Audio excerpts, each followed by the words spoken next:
Coming through.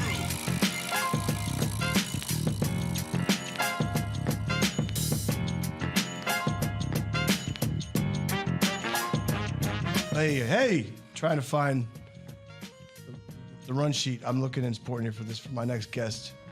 And I'm really unorganized, but, I'm awesome. So welcome to another edition of the Pickleball Show with Curtis Reese. My guest today is an amazing young man who got here when I got out of tennis in 2014 industry. His name is Carlos Aguirre. He is the director of racket sports at Stonebriar Country Club in Frisco, Texas. Carlito, my man, what's up? Not much, man. Hey, just clarifying, I didn't kick him out of the industry. He just... No, I got scared because you're young and I was getting old, and I'm like, I don't want to be energetic. Yeah, no, we were good. We met, Curtis was one of the very first people that I met when I moved to Dallas. Uh-huh. It was through the DPTA. Steve Nolan, a good friend of both of us, said, hey, dude, you're moving to town. I didn't know anybody in Dallas. Mm-hmm. Said, you got to get connected with the DPTA. Yeah, come meet Curtis, come meet me. So that was pretty sweet. I appreciated the embracing of the pros, taking in the young guy that... So, hey, I'm moving to Dallas. What the heck? I didn't know anything. Where'd you come from? Tennis Houston? is how big was here. Yeah, I came up from Houston. So, just a little bit of my background. I've been with Club Corp / Invited now. That's the new name of the company. We changed our names probably 3 months ago to Invited. But I started at April Sound Country Club, which is right off Lake Conroe. Yeah, oh yeah. I was the director of tennis there for about 4 years. Uh-huh. And then from there, I got promoted to come over to Prestonwood. Yeah. Right over here, right off Bell. And right over here, close to the studio. And then from there, I was there 2 years, moved over to Stonebridge and McKinney. Remember that. And then from Stonebridge, I moved over to Stonebriar, and I've been in Stonebriar for 3 years now, going to my fourth. So are you do you oversee all three of those clubs or just the one? Just Stonebriar, Stonebriar. Yeah, just Stonebriar. So my title now with the company is like my boss kind of calls it. It's like original influencer. Yeah, original influencer. Yeah. No, I don't get paid for it, but it's kind of cool. No, it's cool. I mean, it's original influencer. That means you're fucking old. Exactly. That's what it is. They're like, hey, you get. I'm the original influencer. No, you're getting old. People can respect you a little more now. So crazy. So then I try to help out as many as the clubs as we have in the area. Not necessarily overtaking them, but helping them out with anything they need. The good thing about Carlos is that his energy and his education with regards to who he knows and how he adapts to each individual pro, which I think is very important when you run a program, because pros are like kids, they're little shits, but they all have different personalities, and you have to, attack each one, work with whatever they go with. Speaking of working with, so let's talk about this whole entire thing called pickleball. How the hell, how, what, when, where, why pickleball? Yeah, it's funny because pickleball to me, I was at April Sound. This is probably 12 years ago now. I mean, and I got an email from one of the guys on the tennis committee that used to work for the YMCA, and say, hey, we should bring pickleball to our club. And I'm like, what's pickleball? It's great. It's great for older people. Where was this at? Is this April Sound in Houston? Yeah. It's called April Sound? April Sound Country Club. So it's more of a retirement community. It's right by the lake. Yeah. And so we got a lot of retirement people here. This would be a great sport for our people. And I look at him, I go, no, man, what the fuck is this? We're not going to play pickleball. I'm a tennis pro. I'm not doing exactly. This crap. Yeah, I know, man. And he looks at me and I go, we're not doing it. So fast forward all this time. Lost your fucking mind. That's what you're thinking, right? Exactly. Like, I don't want people here. We're playing tennis. Yeah. This is what we're doing. But then fast forward, we moved to Dallas. Pickleball hasn't really hit here yet. We keep hearing about it in other cities. It's coming. And then probably 3 years ago, my membership directors at Stonebriar started saying, hey, we need to bring pickleball here. People are moving from California. People are moving from Austin. Sure. They know pickleball. What are we doing for it? And they go, I really don't know anything about it. And then they go, but you got to learn it. And I say, everything I look it up, it's like people on knee braces and wearing jean shorts and cut-off shirts. Looks like me playing. I'm like, this is Stonebriar. We can't have these people over here. So it's been a joke at the club now. Yeah. That's what I used to think about it. So I go, you know what? I'll figure it out. I'll figure out how to play pickleball. I'll see what's up. And then, when I was at Stonebridge, we actually live in Stonebridge. We moved to Stonebridge. Stonebridge and Stonebriar, for our listeners, how far apart are those clubs? Probably 15 miles away from each other. So we're pretty nice close. Clubs, so it's only a 20-minute drive from my house to the club in the mornings. But I was at the time I was at Stonebridge, which was actually a mile from my house, which was pretty sweet. Nice, dude. It's very nice. That'd be too easy. Like I had a lesson at 8, leave the house at 7:50, kind of roll out of bed and go teach. So that was pretty cool. But we have local courts there. There's 3 local courts right on Stonebridge Drive in Coronado. Okay, yeah. There's 3 courts. And I used to take my daughter, who at the time was 6, to go play with the red balls and play on the pickleball courts. And then there was these 4 dudes are pretty well known in the Dallas area. It's Jeremy Puckett, JB Braun, Tom, and they kind of looking at me. I'm playing with my daughter, and they're looking at me like, "Why are you playing tennis on the courts? This is pickleball." Tom who? Tom Cruise. Shut the fuck up. Are you Yeah. serious? That's his name? Yeah. Oh, CRUZ. Okay, right? Yeah, it's Okay. like Oh, what a lucky bastard, man. It's Tom Cruise, and people wouldn't believe it. So I'm hitting with my daughter on the court, and So you hit with Tom Cruise with pickleball. yeah, but not I only heard not the first here. not the Tom Cruise you're thinking about, different Tom Cruise. But he walks over to me, and goes, "Hey, this is a pickleball court, and you look like you play tennis." And I go, "Yeah, I kind of know how to play tennis." How long ago was this? This is probably 4 years ago. My daughter is 8 now, so she's probably like That's about when I started. 3 or 4. And so they come up to me and talk to me like, "Hey, what are you doing?" and stuff. And I'm like, "Yeah, I'm a tennis pro. I do this. I direct the clubs." And they go, "You know how to?" I'm like, "Yeah, I kind of know how to play tennis. I've played tennis my whole life, right? That's kind of what I do." And they go, "Why don't you come over and play pickleball with us? We'll teach you how to play." I'm like, "Man, I just like to come over here and hang out with my daughter. I don't want to play another sport. I don't have time." They're like, "Just come check it out. Try it. Yeah. Just try it." So you got the soft sell. Come on, So just try I go and I tell my wife, "Hey, I met this guy named Tom Cruise. You're not gonna believe this, but he's invited me to play pickleball with him." And then my wife goes, "Well, give it a shot. See what's up. And the club wants you to do it, so go learn Gotta do it, man. So I show up to play. Then I tell them my background here. I was a collegiate tennis player. I play with all these people and whatever. And then these guys kind of like, they smell the fresh blood of me being a pickleball player. And all of a sudden, they're just picking on me. I'm like, what is going on? Why can't I beat these guys? Like, these guys are, I'm a tennis player. I should be winning. And I can't win a point. I can't get beat every week. That was my first experience. I'm like, what is going on here? We're still great friends. I still play with those guys, all the time. Story, man. They've helped us a lot. Like anytime we had an event at the club, they've come around and help us. John Brown, he was the ambassador of Pickleball for Frisco. So he did a bunch of events for us and helped us. I'm going to have JB on this show, right? Yeah, you got to get him. Yeah, he'll be cool. You guys will get along well because he's like, his pickleball, like, that's all he does. He's a pickleball, basically just loves it. Good. But we'll have him on. But he's helped us a lot just to spread the word in the Frisco area because he was pretty new at the time. I'm kind of like a big believer in having a veteran type player on at least on one court of 4 or 5 people to help guide them and help them good pointers. I don't want to. I mean, I feel like you're the same type of director as well. Yeah. You like to have them on there because number one, they can impart what you're trying to do. Number two, they enjoy it. Yeah, exactly. That's just. Yeah. I love stories like that, man. We had a very great story. Yeah, but I remember, man, it was like we used to play every Monday night. And by like the 4th time, I'm like, I'm done. I'm getting beat by all these guys. What is happening? I'm like, I'm getting drilled fuck here. this, man. Sport's stupid. I'm going back to tennis. This is stupid. I can't beat this guy. Dumbass dog sport, whatever, man. But then we just kind of.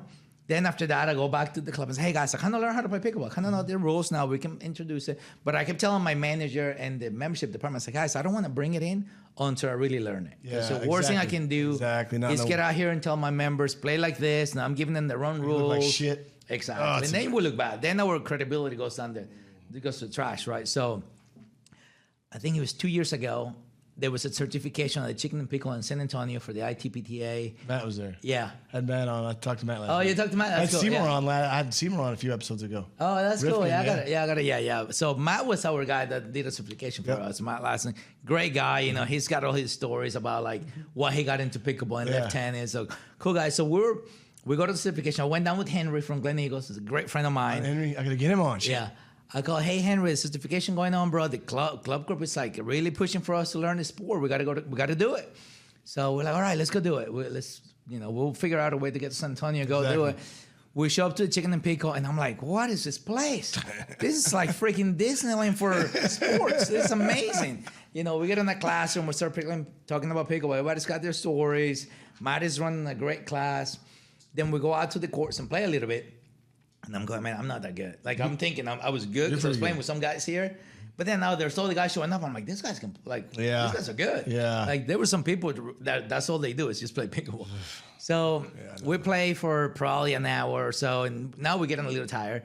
And I look around. We walk out. We were on the indoor courts. We walk outside. And I walk outside. And the place is just packed. Jeez. I mean, there is not a spot open at the Chicken and Pickle in San Antonio. There's kids, college students, adults, grandparents, everybody playing. I'm going, this is why we need to bring this sport to our clubs, Henry. Yeah. because look at what's happening. I mean, look at the amount of people playing the sport. We don't get that on tennis. It's just, I mean, I love tennis to death, but we don't have that So what is it you think you feel like is the most enjoyable part? There's so many things. What do you feel like is the number one, the reason why pickleball is so good, so enjoyable? I think it's because, the levels you can play all levels together at once. Now you do have the pickleball snubs. We can get into that later where it's like, I'm good. I don't want to play with anybody else. But I think it's just so inclusive, right? Or it's supposed to be inclusive where everybody can play with each other. And it doesn't matter if you're 12, my daughter is 8, she can play with us. Everybody can play. It balances out the tennis player a little bit. So if you're a tennis player, it kind of takes out a little bit of that. Very good. That's the speed, the ball. So you feel like it's good to do both. You feel like you can do both. Yeah. You do both. I mean, I tell people what I like about pickleball too is a good gateway to tennis, right? You get a lady that say, "Hey, man, I'm a little intimidated for tennis," right? You got the TCD, which is this monster, and the teams and the outfits. Like, well, play pickleball a little bit, TCD stands for Tennis Competitors of Dallas. It's massive for women's doubles, and these for our listeners that aren't state. Yeah. It's huge. It's huge. It's like a mecca. Massive. Yeah. And so keep going. So I just gonna go, play a little pickleball first. See how you get. Let's get the hand-eye coordination. That's moving. huge for pickleball. Yeah. And then all of a sudden they go, hey, I'm having a lot of fun with this. Now I'm ready I can actually go to the tennis course and play some tennis now. Perfect. Now you got a little bit of the basics down. Yeah, man. But now you're playing both, right? It's great. It's great for high-end. Stonebriar is a very nice club here. It's in Dallas, just outside of Frisco, which is a very nice area, and he's got a really nice facility up there. But it's a good amenity. I don't want to call it amenity, but unfortunately that's what it is. Yeah. But it's good for people to come to the club, play some pickleball, grab some dinner, maybe get a movie, or just tennis, then eat, then do pickleball. Yeah. All the while the kids are hanging out. Yeah, I just think that's a huge thing. And what it's done for us, and I keep bringing this to every club that I ever talk to is allow us to reach that gap between tennis and golf. Yes. And I mean, I'm sure the listeners know this, or Country Club members. Yeah. If you play golf, you play tennis, you don't cross the line. It's like, you don't. I was a kid growing up playing tennis, and I didn't have any golfer friends. And we just didn't cross the line. It's like enemies at the club. like Caddyshack. Exactly. I grew up on a golf course. We'd done a golf course, and my club I had to walk up there. There was no tennis players. I was a bunch of old guys, including my dad, and they were beating the hell out of me. And you're 9, 10 years old. That sucks. But the point is, you get through it. But you get through it. So, of all your endeavors right now, I'd say currently, since you've been in pickleball, what do you think thus far is the most rewarding thing you've been a part of with pickleball? We've done some really cool things with pickleball with the company throughout Invited. Invited. What's it called? Invited. Yeah. Excuse me. This year, so we did, and we've done it at Stonebriar, and then we expanded a little bit. Yeah. So the first thing we did, we were charged to do a inter-club league. So all the Invited clubs in the Dallas area had to do a regional league.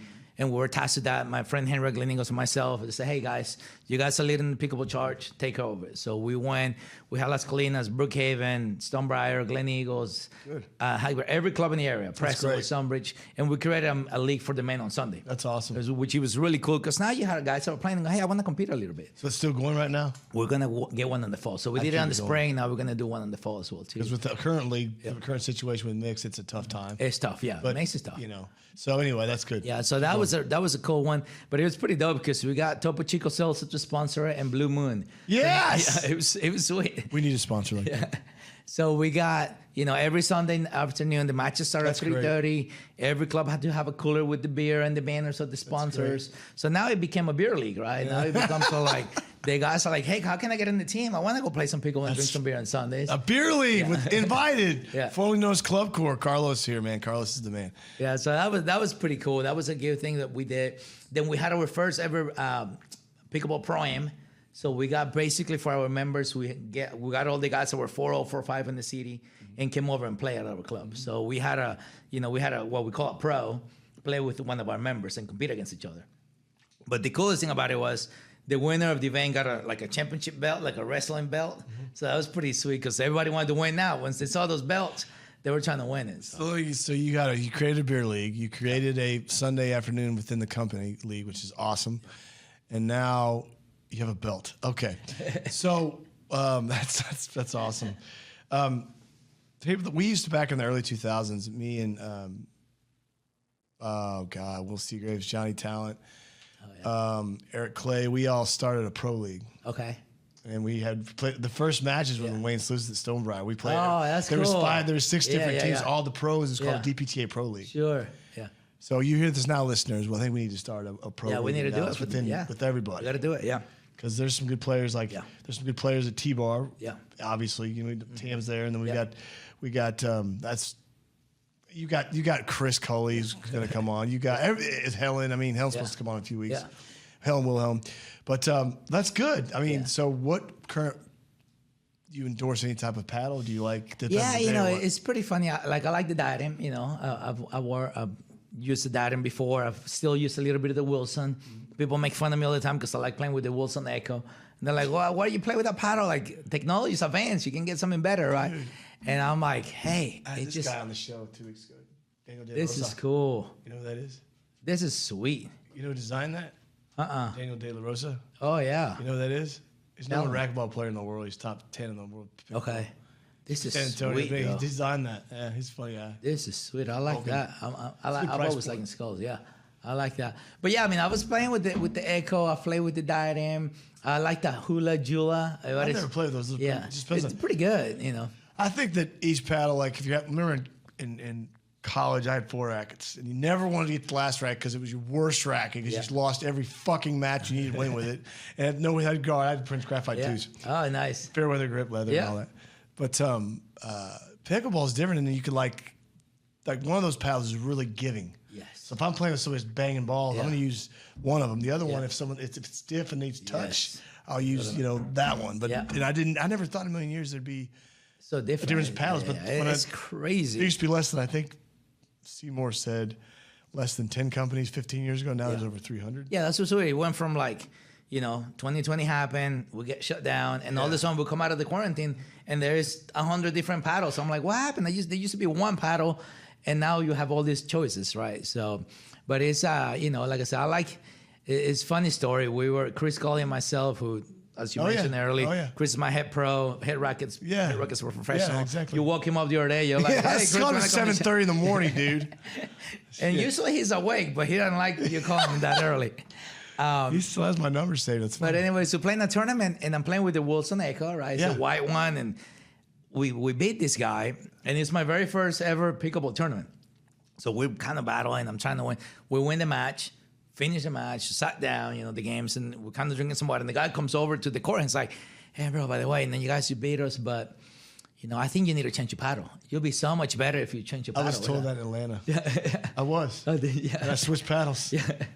Keep going. But then what happens to me, because I'm pretty cocky about it, I look at him and go, I just beat your ass. Why do I want to change paddles? I just won. I don't need to be changing paddles at this. I'm winning. I have to tell you, I was told that when I was in Georgia hitting with Jeff Edges a few months back. And he pulled me aside and said, look, man, he's like, we got the stuff we videoed. He goes, you were working harder than the paddle was. I go, oh. He goes, you might want to switch. Yeah. And obviously I'm not going to say what it is, but I did. I noticed the difference. And but I still use that one. Yeah. I still use it, so it's got a lot of control. Speaking of using, what's that? Oh, this is a little present I got you. Since we go back some of the years, a little gift from a little tequila to celebrate the fact that you got your own show. Tequila. And that puts the pressure on the next people you bring over to the show too. They got to bring you some gifts, Got you some of that. They can't just show up empty-handed. Oh man, well, I hate people show up empty-handed. So. Talk about your family with me. Hey, wait a second, man. Yeah, you got to open that up. And Ren Miller opened this up. Sorry. But there you go. There you go. Thank you, sir. That's plenty. That's plenty. Yeah, thanks, brother. So family, been married for going on 12 years now. My you beautiful. Need more of this? No, I'm kidding. I'm just kidding. Let's talk about family. Pour more on it. Yeah, it's just, my wonderful, beautiful wife, Melissa. Hey. What's up? Oh, hey, fuck. No way. Surprise what the visit. Fuck are you? Did you know there was tequila in here? He knew there was tequila. Look who shows up. Man. Take some. What's up, dude? How are you? Mr. Steve Nolan is coming to the greatest... Crashing the party. Crashing the party. It's a tequila party here. Did you tell him I was going to be here? No, I've never do something like that. So anyways, my wife, Melissa, and my daughter, Mia, who's 8 now, she loves soccer. She's already told me, Steve... Steve's a badass. She's already said. Oh no. Okay, over here. Cheers, salud. Cheers, guys. Thank you. Keep going, bro. Sorry. She already said, Daddy, you know, I like tennis, but I think I like soccer better. And I went, hey, you got to play soccer before you play tennis. So, So get you in shape. So tell us about, you said you played college, or where'd you grow up? Where'd you grow up? I actually grew up in Venezuela. Oh, okay. Yeah, long story short, I was born in the States. I was born in Philadelphia. My mom and dad were going to school there. Wow. And then we moved to Venezuela when I was 4. Minnesota? No, Venezuela. Okay. But a lot of people will think I said Minnesota. Fuck you, man. I'm like a Mexican in Minnesota. That sucks. No disrespect, you know that. No, I went to, then you know, kind of like grew up in Venezuela. That's how I learned how to play tennis. Moved back to Houston when I was 18. President Chavez was taking power in Venezuela, and my parents said, we're out of here. Like, this country's gone to crap. Move back to the States. Let's go to college there, which was a safe decision at the time. But then I went to school in Kansas. I went to school called Emporia State University. I know, that's right. Yeah. I Yeah. remember them. But a lot of people in Kansas will think I would say Minnesota when I say I grew up in Venezuela. That's where I'm from. So I was born there, but grew up in Missouri. Went to high school at Rockwall. Nice. But yeah, I played there. So I actually spent 3 years at community college, at Pratt Community College. That's where I played. Kind of like Where? Where at? Pratt Community College in Kansas. Yeah, Too. I know where that's at. Yeah. So pretty much, this is a funny story about tennis too. So we moved to Houston. 17 years old. My sister goes and trains. At the time, I wasn't playing as much tennis because I was kind of burnt out. Yeah. And they say, hey, take your sister over to the Sammy Jamal Tennis Academy because my sister was pretty good. She was like #1 in Venezuela at the time when we moved. So take her there so she can train with some of the top supers in the state. I was like, hey, Mom, this is a place to take Andrea. Let's go over there. We take her down. She's practicing with the other kids. A super champ kid comes over and it's like, hey, I need to hit balls with somebody. And I was like, man, I don't play tennis so much. So I was like, but yeah, I'll go hit with you. I borrow a racket from my brother. I borrow somebody's shoes, throw him on, and start hitting with this guy. And I didn't know how good the kid was. I'm just playing with him. I said, hey, you want to play a set? Sure, let's play a set. All of a sudden, a guy walks over to my mom and starts talking about me and just kind of starts talking. I'm like, what the hell is this guy talking to my mom for? Like, who is this dude talking to my mom? And so all of a sudden, I'm like, oh, now people are watching. I'm like, I'm getting a little cocky. So I'm playing a little better tennis. I can see you being an asshole. Good you? I'm like, now I'm starting to get it. I'm starting to turn it on. I got people watching me. So now I drum this kid like 6'2" or something, but I haven't played tennis in a year.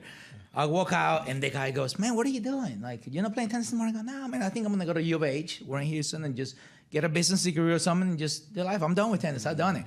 And he goes, bro, you can get a scholarship. No. You know, you can get some money, help your parents, you know, go play.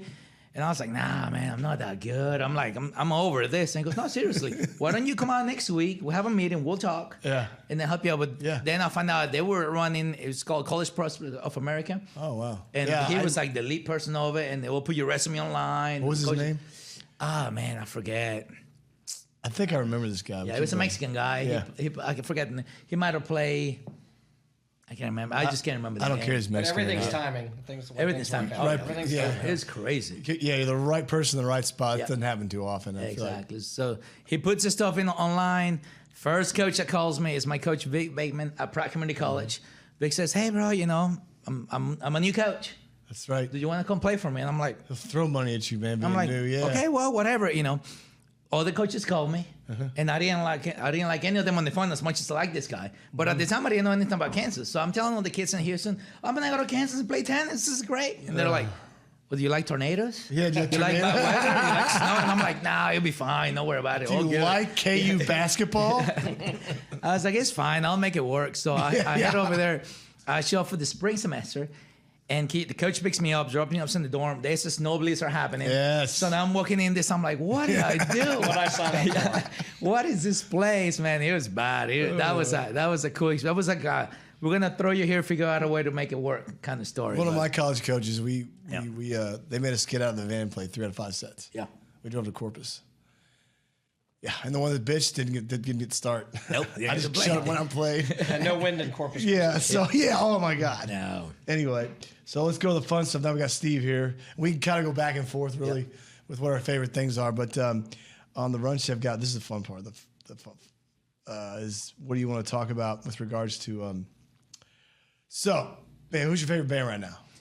Right now, like current band or like on live? Well, you can say that you want. I would say currently. I don't know, because current, like I usually, if I'm driving around, I've got like a 90s playlist happening, so I don't. So let's say you're going. Hey, he's doing better than 80s, 90s instead of 80s. Yeah, shit. Yeah, Steve's got 80s. Yeah, his guy's 80s stuff, yeah. He says what'd you say? Some hard metal like what? Pantera or Pantera, hey, they're Dallas. some chainsaw. What was the name of that band? Jackal. Oh God, No, Jackal. Jackal.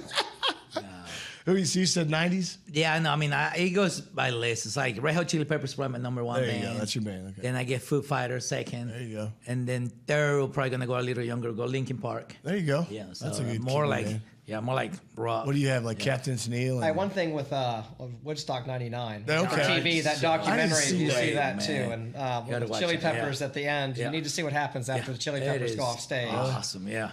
And when Korn plays, Yeah. it looked almost like a religious experience. And Yeah. like the security people were talking about how they thought they were going to die because Jesus. the energy of the crowd. It And was the funny intense. is Bush had to play after that. You could, what's his name? I was just going, What do what am I do? supposed to do? Like, This ring can only go so far, like guys. I really didn't do me any favors after. Yeah, you gotta watch it. It's pretty sweet. I mean, you got Limp Bizkit that was like, I think they call him off right. It was the first time in the show that they had to stop somebody from playing. They were like, no, you got to cut off the show. People were like going crazy. Yeah, it's intense. Yeah, Oh wow. you So I'm got going to Fred watch Durst doing the that. show, Gotta watch yeah. that. Yeah, you gotta watch So that it. leads into what are you binging right now? You're binging. I told him I've told a Q guest, my wife and I've watched The Patient. Yeah. Have you seen that? Uh-uh. It's fucking wild. It's, really good. It's got Steve Carell in it. Okay. He's in psych. Oh, you know what? We started gotta watching see it. that Yeah, shit, yeah. man. We watched 2 episodes now, Oh, maybe man. 3. Yeah, it's intense though. It's What are a you little doing? crazy. Right now, Yeah, it's you just and all the Aaron. documentaries, and, Oh, yeah. and then the new Game of Thrones. Oh, they're coming. Oh, I haven't seen that yet. Is that House of the good? Dragon. It's it's a little easier to follow. So like God. I'd tell you, if you haven't watched Game of Thrones, start with this because it's like Okay. 150, 200 years before. It's just the one family, so it's a little easier to follow. Game of Thrones, lots of characters. Yeah. This is a little bit, Yeah. little bit easier. But That's it's on like it. anything. It's love hate. Yeah. It's a love hate. I'm doing the Lord of the Rings. I think I told you that. Oh, yeah? Do you like Lord of the Rings? Yeah. Dude, I've been watching that Power of the Rings. Oh, I saw that. I No, saw the it's preview, yeah. good. It's And good, I'm yeah. ADHD like a Gotta watch it. motherfucker. Everybody knows that. But I can sit down and watch gotta that watch thing it, forever. Yeah. Excuse me. Yeah, we started watching something called City on the Hill on Yeah. Showtime with Yes. Kevin Bacon. That's pretty good. I want to see that one. Yeah, it's pretty good. It's, So what about your sports team? Man, you can't go against the Cowboys. Brother. That's what Steve You said. just can't. You can't. Now, What about baseball? H-Town? I mean, if I go baseball, then people they're gonna hate me because when you say you got to go Astros, You gotta then people go start Astros. banging the trash cans and start making fun of me. Are you a soccer fan? He likes Arsenal. Who do you Yeah, like? yeah. I mean both. I mean, I'm a fan of all sports, right? If it's soccer, I'm gonna always cheer for Real Madrid. I love the FC Dallas. It's been fun to be in town and see them play a few times. I haven't seen them. Yeah. The one thing about FC Dallas, like I said, the game, my daughter bought me tickets for Father's Day, and it was hot, after teaching. I was like, I don't want to go.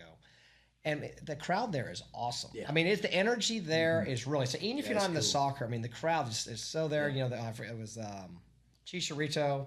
Oh, yeah. But the crowd was just awesome. fun. So like the playoffs cool. come in a couple of weeks, Yeah. it is a good energy at that stage. So even if you're not into soccer, you're just gonna like feel the vibe with the energy of the people into it. So I really think when the playoffs come here in a couple of weeks, I want to go back. So I've got you guys on. So real quick, have you heard anything about Major League Pickleball yet? MLPA.